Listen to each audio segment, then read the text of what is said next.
महाराष्ट्र में बोले सीएम योगी आदित्यनाथ। हिंगनगर शहर में सार्वजनिक रैली को किया संबोधित, कहा पीएम मोदी के नेतृत्व में भारत की सीमाएं सुरक्षित। लोकसभा चुनाव को लेकर रामपुर में गरजे जेपी नड्डा, सार्वजनिक रैली को किया संबोधित, कमल को वोट देने की जनता से की अपील। आगामी लोकसभा चुनाव से पहले बढ़ी राजनीतिक हलचल, संघमित्रा मौर्य बीजेपी मैनपुरी से लड़ सकती हैं चुनाव, बीजेपी के केंद्रीय नेतृत्व ने मांगी रिपोर्ट। बरेली में गरजे मायावती के भतीजे आकाश आनंद, कहा भाजपा की सरकार बेइज्जती का टैग, चुनाव को लेकर कार्यकर्ताओं में भरा जोश। केंद्रीय मंत्री स्मृति ईरानी ने राहुल गांधी पर जोरदार हमला बोला, कहा वायनाड चुनाव जीतने के लिए आतंकवादी संगठन पीएफआई से ली मदद। आरएलडी कार्यकर्ताओं ने उड़ाई आचार संहिता की धज्जियां, आरएलडी विधायक मदन भैया सहित 100 कार्यकर्ताओं पर मामला दर्ज, सरकारी भवन में की जा रही थी सभा। आप देख रहे हैं के न्यूज, खबरों का सारथी। नमस्कार, मैं हूं आपके साथ अवंतिका अवस्थी और हम बात करेंगे उत्तर प्रदेश की खबरों पर। खबर आपको बता दें फर्रुखाबाद से, जहां फर्रुखाबाद लोकसभा सामान्य निर्वाचन के लिए नेकपुर स्थित सेंट एंथोनी स्कूल में मुख्य विकास अधिकारी अरविंद कुमार मिश्र के नेतृत्व में 8 अप्रैल से कार्मिकों का प्रशिक्षण शुरू हो गया है। प्रशिक्षण स्थल का जिलाधिकारी डॉक्टर विजय कुमार सिंह द्वारा निरीक्षण किया गया। निरीक्षण के दौरान के न्यूज संवाददाता सतीश गुप्ता द्वारा वार्ता करने पर जिलाधिकारी डॉक्टर विजय कुमार सिंह ने बताया कि प्रशिक्षण केंद्र पर प्रशासन की तरफ से विशेष चाक चौबंद व्यवस्थाएं की गई हैं। मास्टर ट्रेनर चुनाव कर्मियों को बारीकी से समझाकर प्रशिक्षण दे रहे हैं। प्रशिक्षण केंद्र के कक्षों में जाकर प्रशिक्षण ले रहे कर्मियों से प्रशिक्षण के बारे में जानकारी ली गई। प्रत्येक कमरे में 40-40 कर्मियों को एक साथ प्रशिक्षण दिया जा रहा है। 13 अप्रैल को सेक्टर मजिस्ट्रेट, जोनल मजिस्ट्रेट और माइक्रो ऑब्जर्वर को ट्रेनिंग दी जाएगी। मतदान कर्मियों को बेहतर तरीके से ट्रेनिंग दी जा रही है ताकि चुनाव के समय किसी भी तरह की व्यवस्था का सामना न करना पड़े।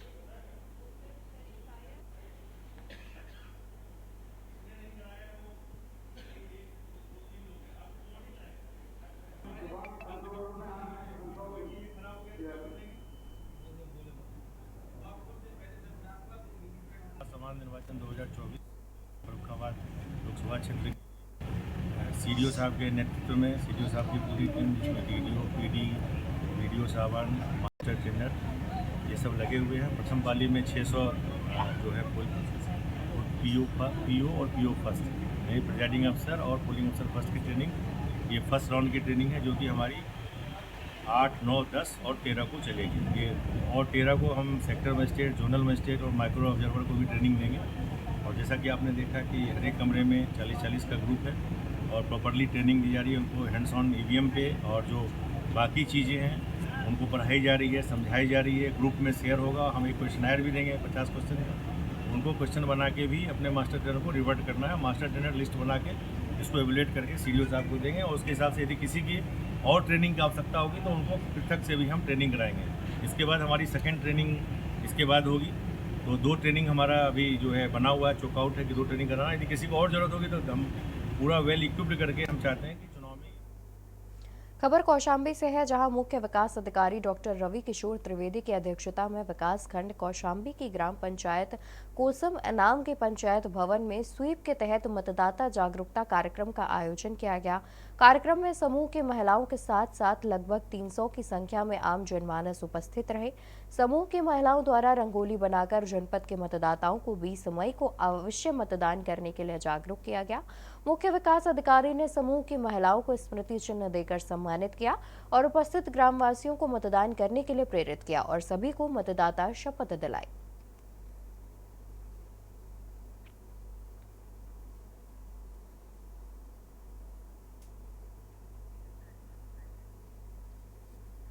सोमवती अमावस्या के मौके पर सोमवार को यूपी में प्रयागराज के संगम में श्रद्धालुओं ने आस्था की डुबकी लगाई। लोगों ने त्रिवेणी संगम पर पवित्र स्नान किया और पूजा की और अपने आराध्य को याद किया। देखिए इस रिपोर्ट में।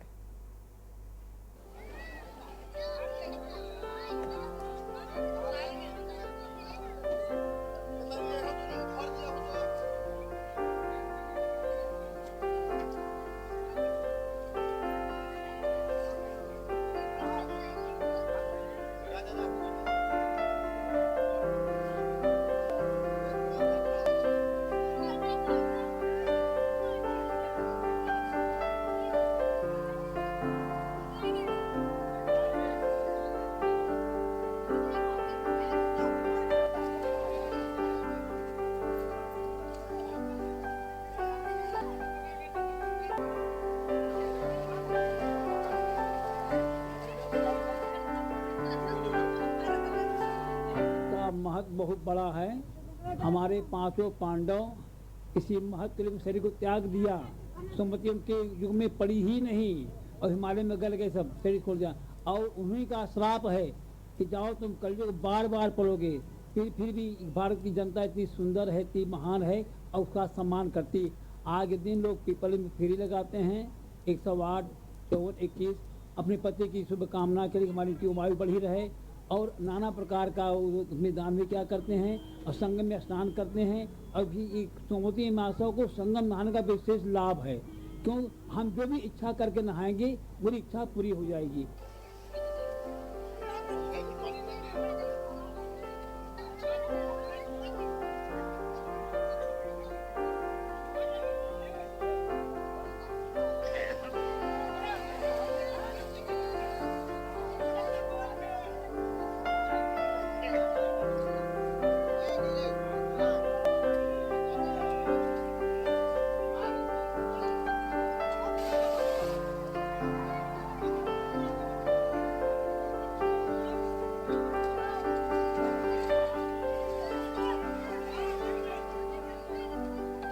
आज धार्मिक दृष्टिकोण से सोमवती अमावस्या का बहुत बड़ा महत्व माना गया है। हमारे यहाँ इसका इतना बड़ा महत्व है कि बड़े विश्वास के साथ जो हम लोगों की घर की नारियाँ हैं, बहुएं हैं, बेटियां हैं, पत्नी हैं, माताएं हैं, कि अपने सौभाग्य के वर्धन के लिए इतना विश्वास के साथ भगवान का पूजन करती हैं, फेरियाँ देती हैं। वासुदेव पीपल के पेड़ के 108 फेरियाँ देती हैं। इससे उनको ये विश्वास होता है, हम सब लोगों को बराबर विश्वास बना रहता है कि इस दिन जो हमारे पुण्य कार्य होंगे, जैसे संगम का स्नान हुआ, गंगा जी के यहाँ आकर के पूजन अर्चन करते हैं।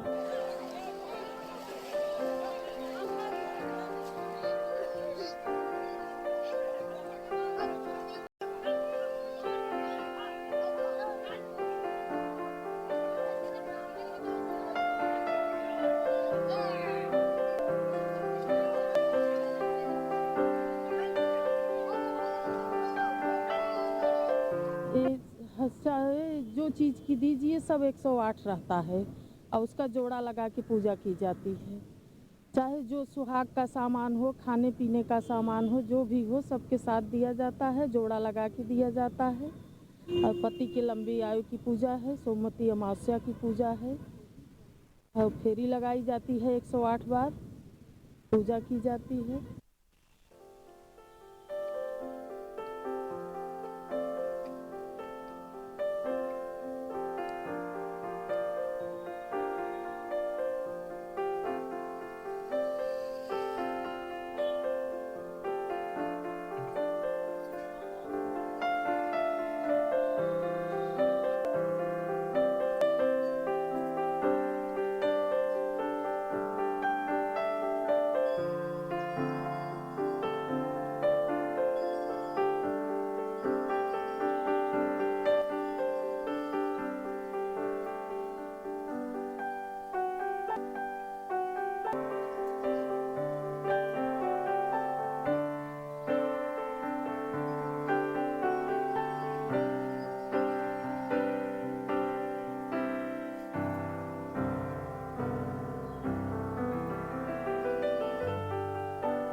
उत्तर प्रदेश के अयोध्या में रामनवमी पर भारी भीड़ की संभावना को देखते हुए हनुमानगढ़ी मंदिर प्रशासन ने कई बंदोबस्त किए हैं।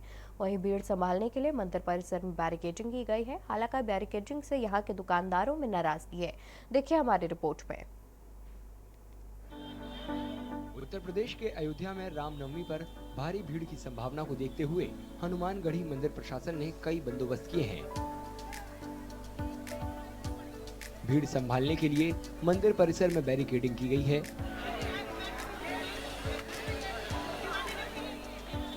हालांकि बैरिकेडिंग से यहां के दुकानदारों में नाराजगी है। जिगजैग बैरियर की वजह से ना सामान आ पा रहा, ना सामान जा पाएगा। पब्लिक जो बीच में फंस जाएगा, किसी को कुछ दिक्कत हुआ, कुछ घटना हो जाएगा, कोई प्रशासन की जिम्मेदारी लेगा। हम चाहते हैं इसको हटाया जाए, ड्राइव बैरियर के माध्यम से मेला कराया जाए। दुकानदारों का कहना है कि बैरिकेडिंग से उनके कारोबार पर बुरा असर पड़ रहा है। स्टील रेलिंग की वजह से लोग जब दर्शन करने जाएंगे और इसी वापस करने आएंगे तो जो दाने और बाएं के जितने भी दुकानदार हैं वो उनकी रोजी रोटी खत्म हो जाएगी। जब रोजी रोटी पे बात आ जाएगी तब यहाँ पर इसका विरोध हो रहा है और जिला प्रशासन से सहयोग मांगा जा रहा है। इस बैरियर को तत्काल अवलंब हटाया जाए। हनुमानगढ़ी मंदिर प्रशासन ने रामनवमी पर लगने वाले सालाना मेले के दौरान की जाने वाली व्यवस्था पर विचार के लिए पिछले हफ्ते बैठक की थी।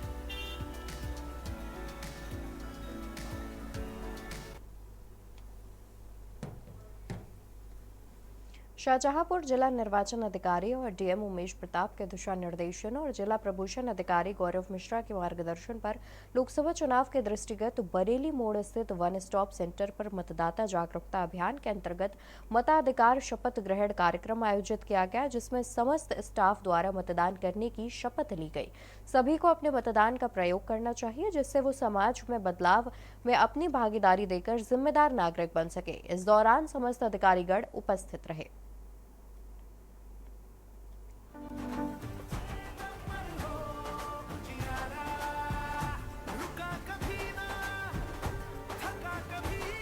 जैसे जैसे आम चुनाव नजदीक आ रहे हैं, वैसे वैसे बाजार पर भी चुनावी रंग दिखने लगा है। उत्तर प्रदेश के मथुरा में प्रचार सामग्री बनाने वाली दुकानों पर खासी रौनक है। झंडे का काम तो सही चल रहा है। पहले हम साड़ी का काम करते थे तो साड़ी तो थोड़ी डाउन हो गई है और हम झंडे का काम आ रहा है तो हम सही है। हालांकि प्रचार सामग्री तैयार करने वाले कुछ कर्मचारियों का कहना है कि इस बार काम बहुत कम है। पहले आते थे चुनाव वगैरह थोड़ा बहुत काम वगैरह मिलता था। इस बार ही ना चुनाव का कोई रुख दिख रहा है, ना कुछ दिख रहा है, ना कोई काम धंधे दिख रहे हैं। थोड़ा बहुत चल रहा है, मजदूरों की रोजी रोटी चल रही है हमारी, बस इसी पर चल रहा है। वैसे दूसरी किसी पार्टी के मुकाबले बीजेपी के झंडों की मांग ज्यादा है। चुनाव चल रहा है, चुनाव में काम ठीक चल रहा है। हाँ, चुनाव का बहुत कम है, काम ज्यादा काम नहीं है, थोड़ा थोड़ा काम आ रहा है। और चुनाव में झंडे मैंने छाप रहे हैं, आप किसी पार्टी छाप रहे हैं? थोड़ा बीजेपी के भी छप रहे हैं, तो कांग्रेस की बहुत क्वांटिटी कम है और बहुजन समाज पार्टी की भी बहुत कम है, समाजवादी की भी कम है और बीजेपी का थोड़ा बहुत चल रहा है। आजादी के बाद पहला आम चुनाव 1951-52 में हुआ था और तब इसमें 4 महीने का वक्त लगा था। इस बार चुनाव आयोग ने 16 मार्च को चुनावी तारीखों का ऐलान किया था। इस तरह से इस बार चुनावी प्रक्रिया 82 दिन में पूरी होगी। दिनों के लिहाज से ये आंकड़ा पहले आम चुनाव के बाद दूसरे नंबर पर है। लोकसभा चुनाव इस बार 7 चरणों में होने हैं। 19 अप्रैल से शुरू होकर 1 जून को खत्म होंगी और वोटों की गिनती 4 जून को होगी।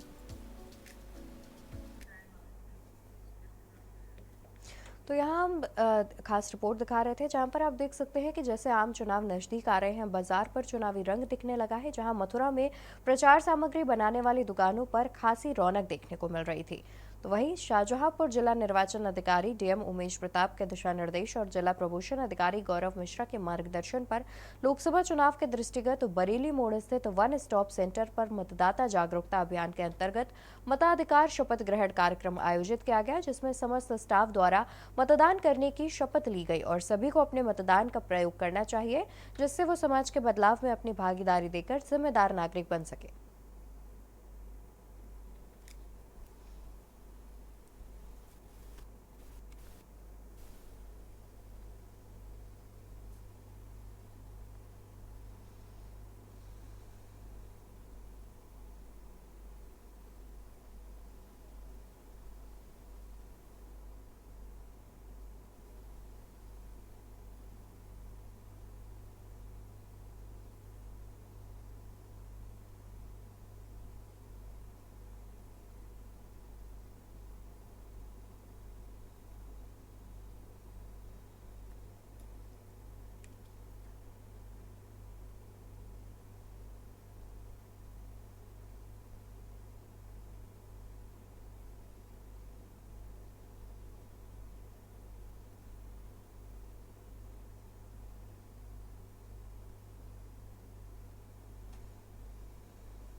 गोंडा दौरे पर रहे उप मुख्यमंत्री केशव मौर्य मनकापुर विधानसभा क्षेत्र के अंतर्गत आरपी इंटर कॉलेज के मैदान में चल रहे सोशल मीडिया लोकसभा वॉलंटियर्स कार्यक्रम बतौर मुख्य अतिथि के रूप में शामिल हुए। वहीं कार्यक्रम स्थल से आगामी लोकसभा चुनाव को लेकर हुंकार भरते हुए नजर आए। विपक्ष पर जमकर निशाना भी साधा।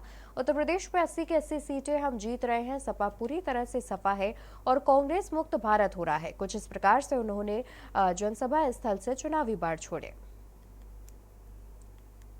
उत्तर प्रदेश की सभी 80 लोकसभा सीटें भाजपा और गठबंधन के जो साथी हैं वह सब जीत रहे हैं। सपा पूरी तरह से सफा है, कांग्रेस मुक्त उत्तर प्रदेश ही नहीं कांग्रेस मुक्त भारत देश हो रहा है। सपा बसपा से मुक्त उत्तर प्रदेश हो रहा है। अखिलेश यादव ने कहा कि सबसे बड़ा गुंडा आप हैं, आपको अखिलेश यादव जी बहुत गंभीर तनाव में है। वह चुनाव हार रहे हैं और वह सपा का जब कोई खाता खुलने वाला नहीं है, उनका वर्तमान भी अंधकार में है, उनका भविष्य भी अंधकार में है, तो तनाव में इस प्रकार की बयानबाजी करते हैं।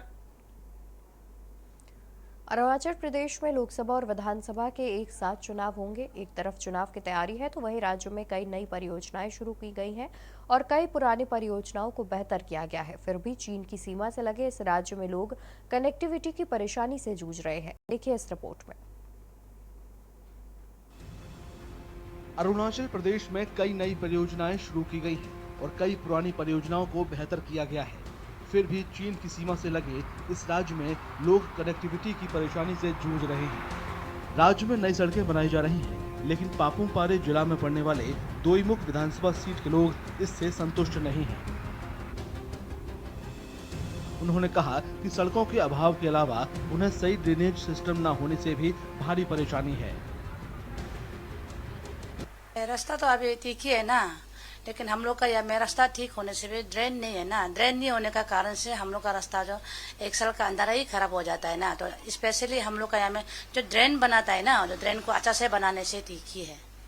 और ये मोबाइल कनेक्टिविटी वगैरह मोबाइल का तो ठीक ही है, लेकिन ना जो थोड़ा सा यहाँ से मैंने 1-2 किलो घुसेगा, लेकिन टावर होता ही नहीं है। और स्पेशली मेरा यहाँ ना रेलवे स्टेशन से मेरा 1 किलो अंदर भी नहीं घुसता है, लेकिन टावर नहीं है। अभी तो सर चल रहा है फिलहाल ना, ड्रेन से अच्छा ठीक नहीं बनाया, इसलिए पानी आनी जमा होके अच्छा से नहीं आ रहा है, नहीं हो रहा है। इसलिए अभी तो बनाने में शुरू हो रहा है, काम चल रहा है। गांव में भी वही अभी सड़क चल रहा है, लेकिन अच्छा से ड्रेनेज ये सब ठीक नहीं हो कारण से रास्ता अच्छा से पहुंच नहीं पा रहा है, पूरा टूटा मुटा हो रहा है। दोईमुख सीट से मौजूदा बीजेपी विधायक ताना हाली तारा ने कहा कि 2019 में विधानसभा के लिए चुने जाने के बाद उन्होंने कनेक्टिविटी के लिए काफी काम किया है। वे इस बार भी पार्टी उम्मीदवार हैं। मेरा मुद्दा ही था कनेक्टिविटी का बारे में लेकर के था, तो मैं पूरा का पूरा अभी जहाँ जहाँ कनेक्टिविटी पहुँच नहीं पा रहा है उस पे पूरा का पूरा हम कनेक्टिविटी कर दिया। कि उसके बाद सरकार को मैंने जब जीत के आया तब तो हमने लॉ कॉलेज को शुरू किया, NIT को परमानेंट में शिफ्ट किया। उन्होंने कहा कि उन्होंने यहाँ डिजिटल कनेक्टिविटी और एयर कनेक्टिविटी भी सुनिश्चित की है। जहाँ जहाँ डिजिटल का जैसे बोलो आपका मोबाइल फोन टावर जहाँ पहुँचता नहीं है, अभी मैंने पूरा हर जगह में टावर हम इंस्टॉलेशन कर दिया। जब हम चुनाव में लड़ के आया, मिलने का बाद मुझे जब होलोंगी दोन्यीपोलो एयरपोर्ट को ग्रीन फील्ड को मुझे जंगल में मिला, तो उसको मैंने पूरा शुरुआत करके मैंने उड़ान आज देश का उड़ान और देश का साथ कनेक्टिविटी के लिए और उड़ान अभी होलोंगी से बढ़ रहा है। अरुणाचल प्रदेश की 60 विधानसभा सीट और 2 लोकसभा सीट के लिए एक साथ चुनाव हो रहे हैं। वोटिंग 19 अप्रैल को और वोटों की गिनती 4 जून को होगी।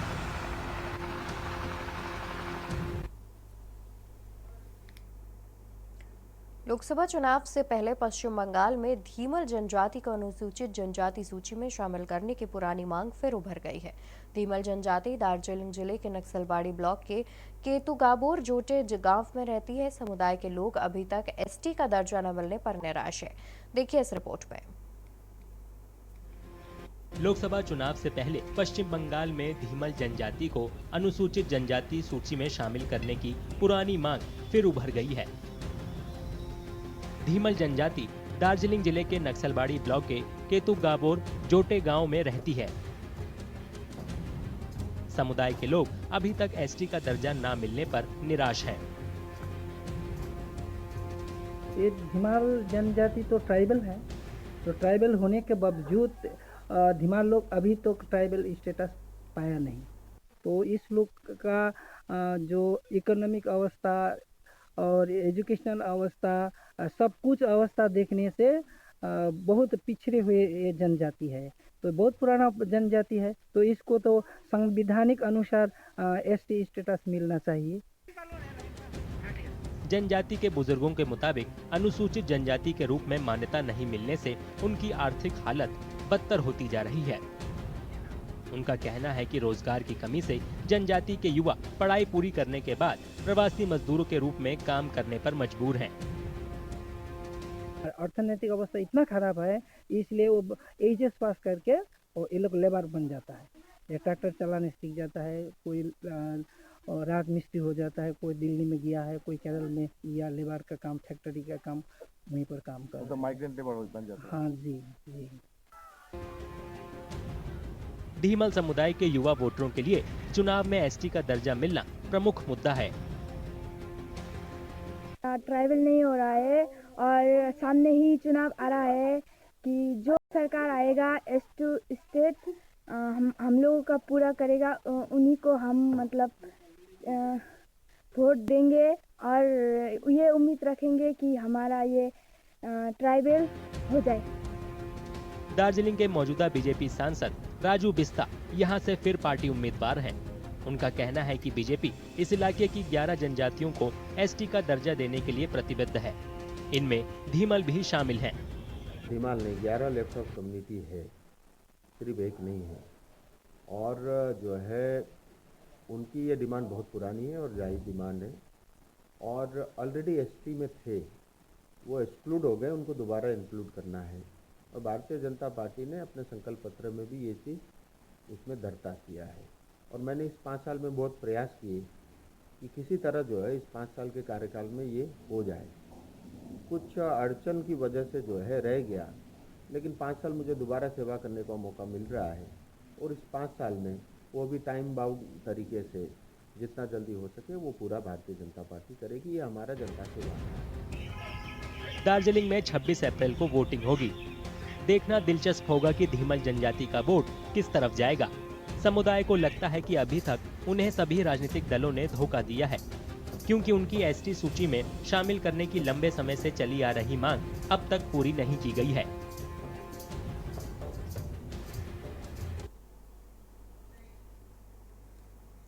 उत्तर प्रदेश खबरों में मेरे साथ फिलहाल के लिए बस इतना ही। बाकी खबरों के लिए आप देखते रहिए के न्यूज़ इंडिया। नमस्कार। आप देख रहे हैं के न्यूज़, खबरों का सारथी।